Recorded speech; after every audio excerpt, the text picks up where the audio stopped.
السلام علیکم ناظرین اکرام، نیا دن نئی خبر میں خوش آمدید۔ ناظرین، تحریک لبیک اور ان کے امیر حافظ سعد حسین رضوی پر ظلم ابھی تک جاری و ساری۔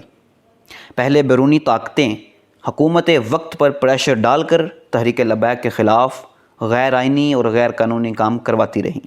لیکن جو اب تحریک لبیک کے خلاف اقدامات ہوئے ان میں بیرونی طاقتوں کا کردار سر عام ہے۔ ناظرین، آپ کو پتہ ہوگا کہ کچھ دن پہلے تحریک لبیک نے ایک ٹویٹر پر ٹرینڈ چلایا جس پر 13 لاکھ کے قریب ٹویٹس کیے گئے۔ جی ہاں، 13 لاکھ، وہ بھی اتنے کم وقت میں۔ اب تحریک لبیک والوں کے خلاف اس ٹویٹر ٹرینڈ کو لے کر بھی کارروائی کی گئی۔ اس کارروائی میں بیرونی طاقتوں نے واضح طور پر ملوث ہونے کا اشارہ دیا۔ اب ناظرین، ایسا ہوا ہے کہ جن اکاؤنٹ سے تحریک لبیک کے حق میں ٹویٹس کیے گئے ان کو ٹویٹر انتظامیہ کی طرف سے بلاک کر دیا گیا، اور یہ بلاک ہونے والے اکاؤنٹس کی تعداد 10 یا 12 نہیں بلکہ ان کی تعداد ہزاروں تک پہنچ چکی ہے، جو کہ تحریک لبیک کے خلاف ایک بڑی کارروائی سمجھی جا سکتی ہے، کیونکہ سوشل میڈیا ہی ایک واحد پلیٹ فارم ہے جہاں پر تحریک لبیک آواز اٹھا رہی ہوتی ہے۔ تحریک لبیک کے امیر 12 اپریل سے جیل کی سلاخوں کے پیچھے ہیں، اور ہزار بار حکومت کے آفرز کے باوجود وہ اپنے مشن پر ڈٹے ہوئے ہیں۔ تحریک لبیک پر مین سٹریم میڈیا کے دروازے تو کافی عرصے سے ہی بند ہیں، اور اب سوشل میڈیا پر بھی تحریک لبیک کی زبان بند کی جا رہی ہے۔ ایسا سلوک تو جانی دشمنوں کے ساتھ بھی نہیں کیا جاتا جتنا ظلم و ستم تحریک لبیک کے ساتھ ہوا اور ہو رہا ہے۔ ناظرین، ویڈیو کی اہم ڈسکشن چلتی رہے گی۔ اگر ابھی تک آپ نے ہمارا چینل سبسکرائب نہیں کیا تو لازمی کر لیں، اس کے ساتھ ساتھ بیل آئیکن کا بٹن بھی دبا دیں تاکہ ہماری ہر نئی آنے والی ویڈیو سے آپ باخبر رہ سکیں۔ ناظرین، تحریک لبیک کو ایک ہی سزا دی جا رہی ہے، وہ یہ کہ ان کا ناموس رسالت پر پہرا دینا، اور اب بات یہاں تک پہنچ چکی ہے کہ ان کی مکمل زبان بند کی جا رہی ہے۔ ناظرین، جب تحریک لبیک اور حکومت کے درمیان حالات شدید خراب تھے تب حکومت نے باقاعدہ ٹویٹر اور فیس بک انتظامیہ کو تحریک لبیک کے سوشل میڈیا اکاؤنٹس کی لسٹ بھیجی، اور اس لسٹ میں 60 سے 70 کے قریب اکاؤنٹس تھے، لیکن اب جو ہوا وہ حکومت پاکستان کے کنٹرول سے بھی باہر دکھائی دیتا ہے، کیونکہ اب تحریک لبیک کے کارکنان ان کے چاہنے والوں کے ہزاروں اکاؤنٹس ٹویٹر انتظامیہ کی طرف سے بند کر دیے گئے ہیں۔ ناظرین، ٹویٹر انتظامیہ اس طرح کسی کے اکاؤنٹس بلاک نہیں کرتی جب تک کوئی ان اکاؤنٹس کی کمپلین ٹویٹر انتظامیہ کو نہ کرے۔ یہاں کا طریقہ یہ ہوتا ہے کہ اکاؤنٹس تب بند کیے جاتے ہیں جب ان اکاؤنٹس سے ٹویٹر قوانین کی خلاف ورزی کی جائے،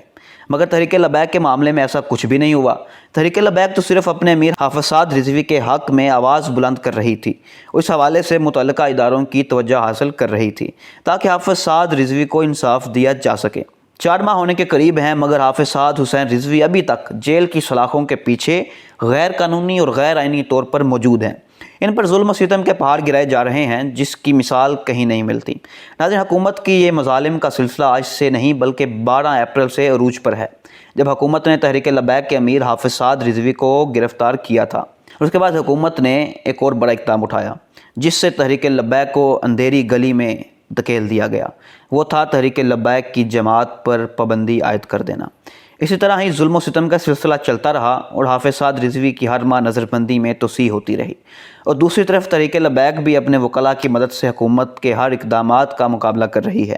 اور اپنے وکلاء کے ساتھ مشاورت کر کے ایک طرف حافظ سعد رضوی کی نظر بندی کو چیلنج کیا ہوا ہے اور دوسری طرف وزارت داخلہ کے سامنے مضبوط دلائل پیش کیے جا رہے ہیں تاکہ تحریک لبیک سے پابندی اٹھا لی جائے،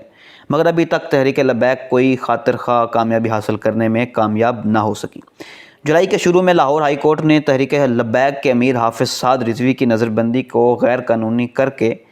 حافظ سعد رضوی کو رہا کرنے کا حکم نامہ جاری کر دیا تھا، جس کے تحت حافظ سعد رضوی کو 10 جولائی کو حکومت ہر صورت رہا کرنے کی پابند تھی، مگر ایسا نہ ہو سکا۔ 10 جولائی کے دن جب تحریک لبیک کے امیر حافظ سعد رضوی کی رہائی یقینی تھی، ان کے استقبال کے لیے پنجاب بھر سے ہزاروں سچے پکے عاشق رسول کوٹ لکھپت جیل کے باہر اکٹھے ہو گئے تاکہ حافظ سعد رضوی کا تاریخی استقبال کیا جا سکے، مگر عین وقت پر حکومت نے ایک نیا ڈرامہ رچا دیا جس کے بارے میں ہم آپ کو اپنی پچھلی ویڈیو میں بتا چکے ہیں۔ حکومت نے محض ایک 19ویں گریڈ کے آفیسر سے ایک نوٹیفیکیشن جاری کروایا جس میں کہا گیا کہ حافظ سعد رضوی کو مزید 3 ماہ جیل میں رکھا جائے گا۔ اس نوٹیفیکیشن پر دستخط ڈپٹی کمشنر لاہور مدثر ریاض ملک نے کیے، اور یہ نوٹیفیکیشن تحریک لبیک اور ان کے جانثار کارکنان پر بم بن کر گرا۔ حکومت کا یہ اقدام نہ صرف تحریک لبیک کے لوگوں کے لیے حیران کن تھا بلکہ یہ اقدام عدالت کے لیے بھی حیران کن تھا کہ کیسے کوئی عدالتی احکامات کے پرخچے اڑا سکتا ہے۔ پھر تحریک لبیک نے دوبارہ درخواستوں کا ایک نیا سلسلہ شروع کر دیا۔ اس ظالمانہ اقدامات کے خلاف تحریک لبیک نے سپریم کورٹ کا دروازہ بھی کھٹکھٹایا مگر پھر بھی کوئی خاطر خواہ کامیابی نہ مل سکی۔ تحریک لبیک اب بھی امید ہارے بغیر پوری کوشش کر رہی ہے کہ کسی طرح سے بھی اقدامات کر کے ایک بار حافظ سعد رضوی کی رہائی کو ممکن بنایا جا سکے۔ جب حافظ سعد رضوی کی رہائی ہو جائے گی تو ان کی سرپرستی میں تحریک لبیک باقی مظالم کا کھل کر سامنا کر لے گی۔ ناظرین، اب تحریک لبیک کو 2023 کا جنرل الیکشن لڑنے سے روکنے کی تیاریاں کی جا رہی ہیں تاکہ ان کا ووٹ تقسیم نہ ہو سکے۔ اگر ایسا ہوا تو تحریک لبیک کا وجود ہی ختم ہو جائے گا۔ حکومت کو ابھی سے ہی 2023 کے الیکشن کا خدشہ ظاہر ہو گیا ہے کیونکہ تحریک لبیک پر ظلم و ستم کی وجہ سے تحریک لبیک کی مقبولیت میں دن بدن اضافہ ہو رہا ہے اور ساتھ ساتھ تحریک لبیک بہت کام کر رہی ہے اور اپنا نظریہ لوگوں تک گھر گھر جا کر پہنچا رہی ہے، جس سے تحریک لبیک کے ووٹ بینک میں ہر گزرتے دن کے ساتھ اضافہ ہو رہا ہے۔ یہی بات حکومت کو چبھ رہی ہے کہ اسی وجہ سے پہلے تحریک لبیک کے امیر حافظ سعد رضوی کو گرفتار کیا، اس کے بعد تحریک لبیک پر پابندی لگائی، اب تحریک لبیک سے الیکشن لڑنے کا حق بھی چھیننے جا رہے ہیں اور اب جو تازہ اقدام تحریک لبیک کے خلاف اٹھایا اس سے تو تحریک لبیک ایک بند گلی میں چلی جائے گی اور اتنی پابندیوں کے ساتھ تحریک لبیک کی آہستہ آہستہ آواز مکمل طور پر بند ہو جائے گی،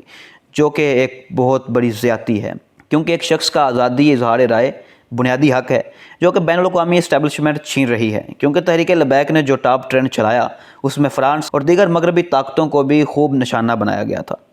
کیونکہ یہ ٹویٹر ٹرینڈ پوری دنیا میں چھایا رہا، اس پر سب کی نظر پڑی، جس کے بعد تحریک لبیک کے خلاف ایک بڑی کارروائی کی گئی۔ ناظرین، ماضی میں تقریباً ہر ایک سیاسی اور مذہبی جماعتوں نے تخریب کاریاں کی جس میں ہر جماعت شامل ہے، چاہے پیپلز پارٹی ہو، تحریک انصاف ہو یا کوئی اور۔ ہر پارٹی نے اپنے مفادات کی خاطر اپنے کارکنان کو مشتعل کر کے ملک میں افراتفری پھیلانے میں اہم کردار ادا کیا، مگر کسی بھی جماعت پر پابندیاں نہیں لگائی گئیں۔ جس طرح تحریک لبیک پر ظلم و ستم کے پہاڑ گرائے جا رہے ہیں، کبھی پاکستان کی تاریخ میں ایسا نہیں ہوا کہ کسی بھی جماعت کے ساتھ ایسا کیا گیا ہو۔ آخر تحریک لبیک پر ہی ایسا ظلم و ستم کیوں؟ کیا ان کا قصور لبیک یا رسول اللہ کا نعرہ ہے جو غیر ملکی طاقتوں سے ہضم نہیں ہو رہا اور وہ حکومت پاکستان پر پریشر ڈال کر یہ اقدامات اٹھانے پر مجبور کر رہی ہیں؟ اس لیے حکومت تحریک لبیک پر پے در پے وار کر رہی ہے۔ ناظرین کرام، یہ تھی ہماری آج کی ویڈیو۔ اگلی ویڈیو تک کے لیے خدا حافظ۔